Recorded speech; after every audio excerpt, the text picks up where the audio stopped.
Assalamualaikum warahmatullahi wabarakatuh. Perkenalkan, nama saya Zeta Renisa Azani dengan NIM 19136188. Di video kali ini saya akan menjelaskan sedikit atau beberapa materi mengenai perubahan iklim di Indonesia atau iklim di Indonesia dan juga relief di Indonesia serta curah hujan di Indonesia. Materi pertama, saya akan menjelaskan mengenai iklim di Indonesia. Seperti yang kita ketahui, Indonesia beriklim tropis dengan rata-rata suhu 28 derajat di wilayah pesisir, 26 derajat di wilayah pedalaman atau di daratan tinggi, dan 23 derajat di wilayah pegunungan. Nah, karena Indonesia beriklim tropis, jadi perubahan iklimnya tidak terlalu signifikan, dan juga perbedaan lama dan siangnya juga tidak terlalu mencolok seperti itu. Faktor utama yang mempengaruhi iklim Indonesia bukan merupakan suhu udara ataupun tekanan rendah, melainkan curah hujan. Rata kelembapan di wilayah Indonesia berkisar pada angka 65% sampai 90%. Kecepatan angin di wilayah Indonesia adalah sedang dengan arah angin yang dapat diprediksi sebagai akibat pergerakan angin muson, yaitu angin muson timur yang tertiup dari arah tenggara pada bulan Mei hingga September, dan angin muson barat yang bertiup dari arah barat dan barat laut pada bulan November hingga Maret. Jadi, terdapat beberapa iklim yang dimiliki oleh Indonesia, yaitu sebagian besar beriklim hujan hutan tropis atau hutan hujan tropis yang mempunyai tingkat presipitasi atau curah hujan tertinggi, kemudian diikuti dengan iklim muson tropis, serta iklim sabana tropis yang mempunyai tingkat presipitasi atau curah hujan terendah. Namun, selain iklim-iklim tersebut, Indonesia pun memiliki iklim laut dan iklim tanah tinggi, subtropis di beberapa wilayah daratan tinggi di Indonesia. Umumnya pada ketinggian 1.500 hingga 3.500 di atas permukaan laut.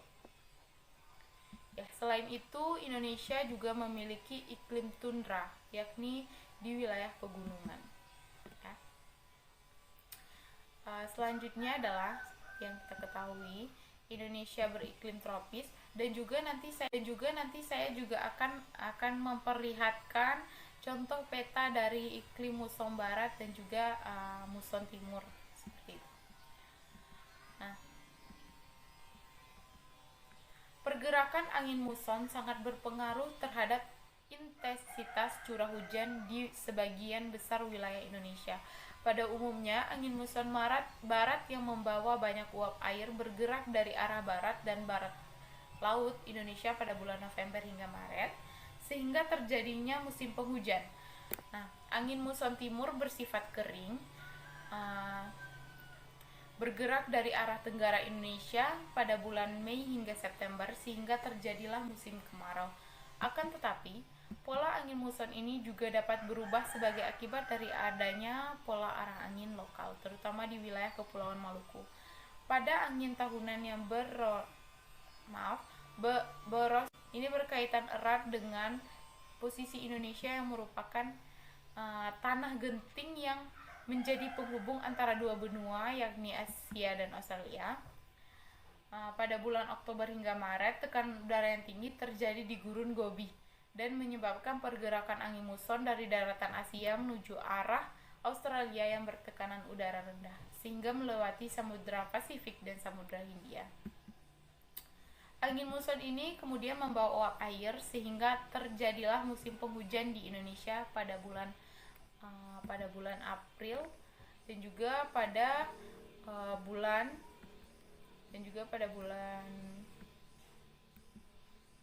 bulan April hingga September seperti itu. Nah, berikut saya akan memperlihatkan peta pergerakan angin muson barat dan juga angin muson timur. Nah, berikut adalah contoh dari peta pergerakan angin muson barat. Jadi, angin muson barat bertiup pada bulan Oktober sampai April, yaitu pada posisi semu matahari berada di belahan bumi selatan. Posisi inilah yang menyebabkan tekanan udara yang tinggi di Asia dan tekanan udara yang rendah di wilayah Australia, membuat angin bertiup dari benua Asia ke benua Australia. Pada perjalanan dari Asia ke Australia, angin melewati Samudra Hindia, sehingga angin tersebut mengandung banyak uap air yang menyebabkan pada bulan Oktober sampai bulan Maret di Indonesia terjadi musim hujan. Nah, selanjutnya ini contoh dari pergerakan angin muson timur. Nah, seperti yang diketahui, angin muson timur bertiup pada bulan April sampai Oktober, ketika letak semu matahari di belahan bumi utara, sehingga menyebabkan tekanan udara wilayah benua Asia menjadi rendah dan tekanan udara wilayah benua Australia menjadi tinggi. Hal tersebut menyebabkan angin bertiup dari benua Asia ke benua Australia. Karena angin tersebut harus melewati daerah gurun yang luas di benua Australia, sehingga udara sedikit mengandung uap air dan bersifat kering. Hal tersebutlah yang menyebabkan di Indonesia pada bulan-bulan tersebut menjadi musim kemarau. Nah, itulah contoh dari peta pergerakan angin muson barat dan angin muson timur. Selanjutnya kita akan masuk ke materi kedua mengenai relief di Indonesia. Baiklah, selanjutnya kita akan masuk ke materi kedua mengenai relief di Indonesia. Relief di Indonesia dapat diartikan sebagai perbedaan tinggi rendah bentuk permukaan bumi, misalnya bentuk pegunungan, lembah, daratan rendah, daratan tinggi, dan sebagainya. Bentuk-bentuk permukaan bumi semacam itu dapat terjadi di daratan maupun di dasar laut, sehingga dikenal adanya relief daratan dan adanya relief lautan. Nah, bentuk-bentuk relief itu ada beberapa. Yang pertama, relief daratan. Relief daratan merupakan bumi di daratan dapat berupa gunung, pegunungan, daratan tinggi, daratan rendah, lembah, dan sebagainya. Di antara relief daratan secara garis besar dapat dijelaskan adanya deretan pegunungan di daratan seringkali bersambung ke laut berupa punggung-punggung di dasar laut yang kadang-kadang puncaknya yang tinggi. Lanjut ke bagian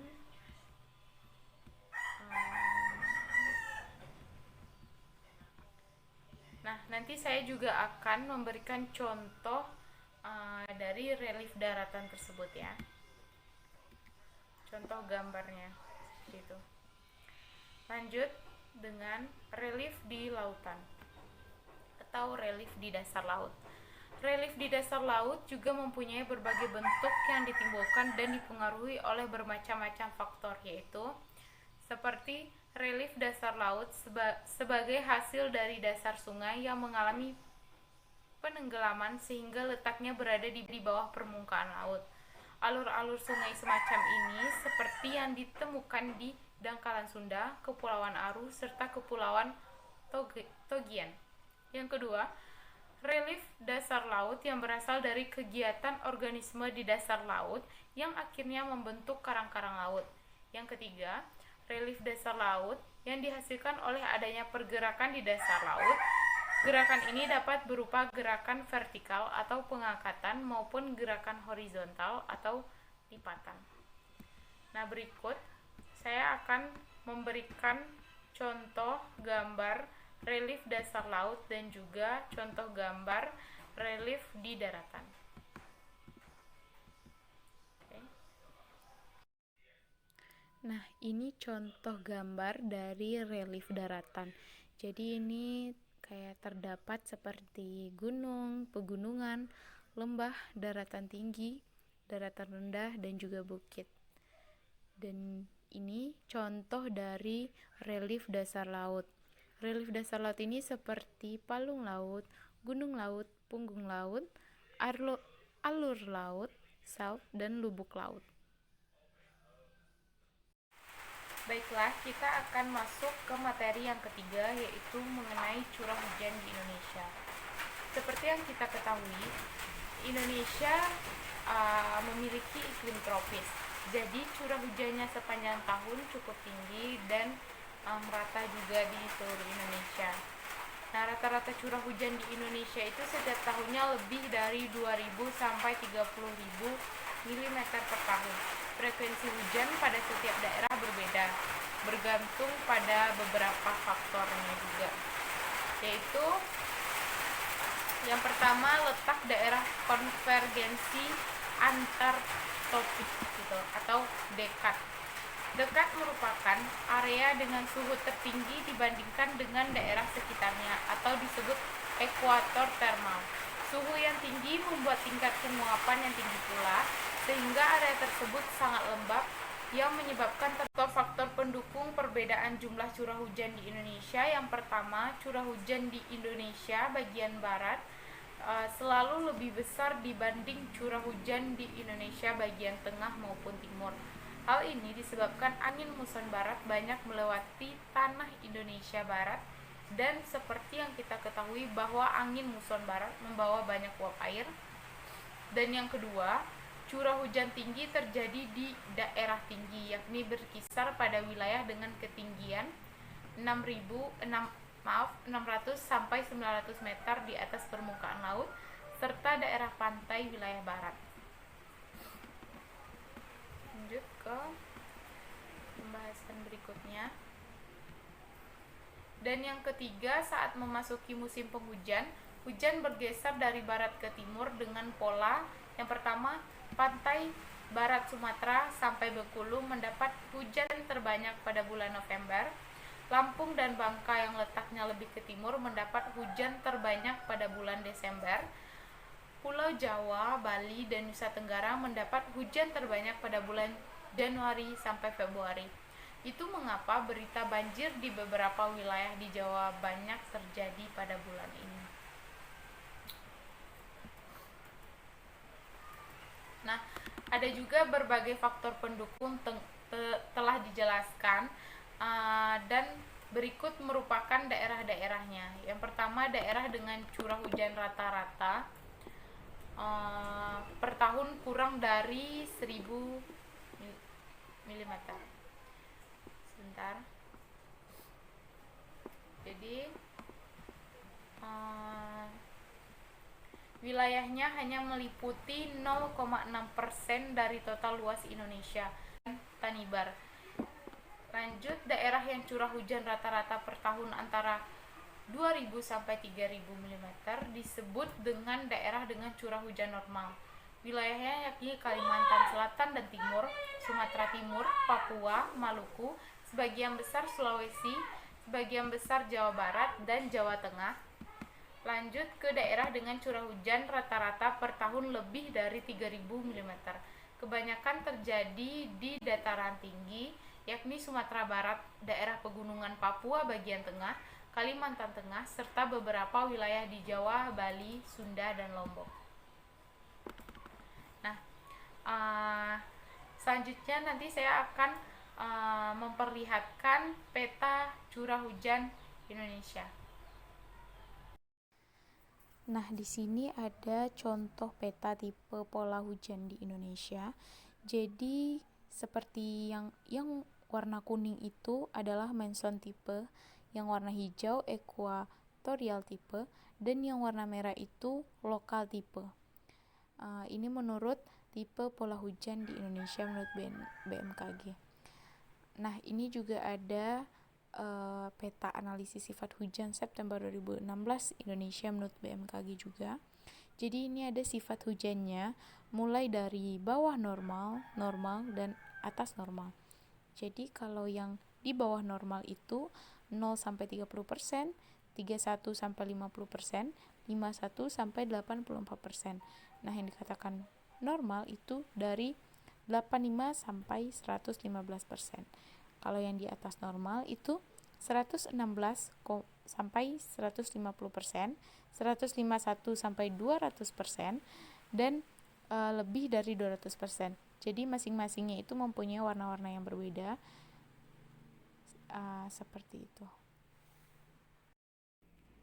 Nah, materi yang terakhir kita akan membahas mengenai flora dan fauna berdasarkan pengkategorian. Yang pertama, garis Wallace.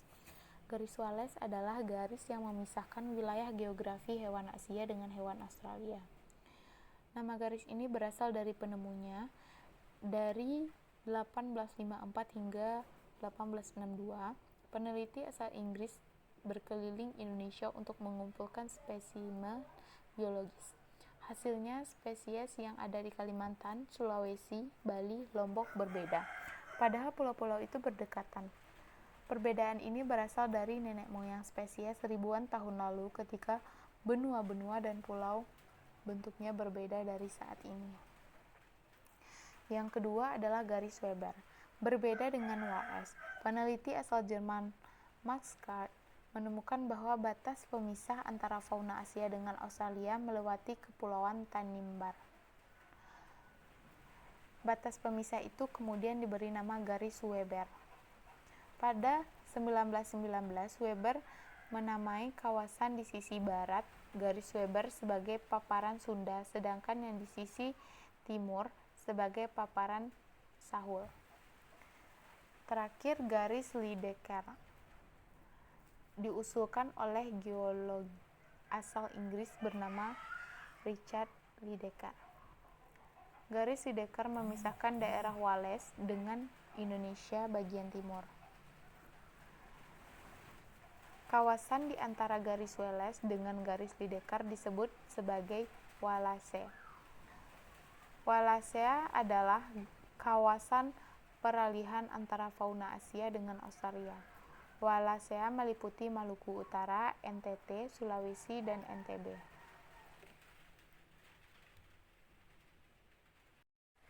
Nah, itulah hasil dari beberapa materi yang saya sampaikan. Jika ada kekurangan dan kesalahan, saya mohon maaf. Assalamualaikum warahmatullahi wabarakatuh.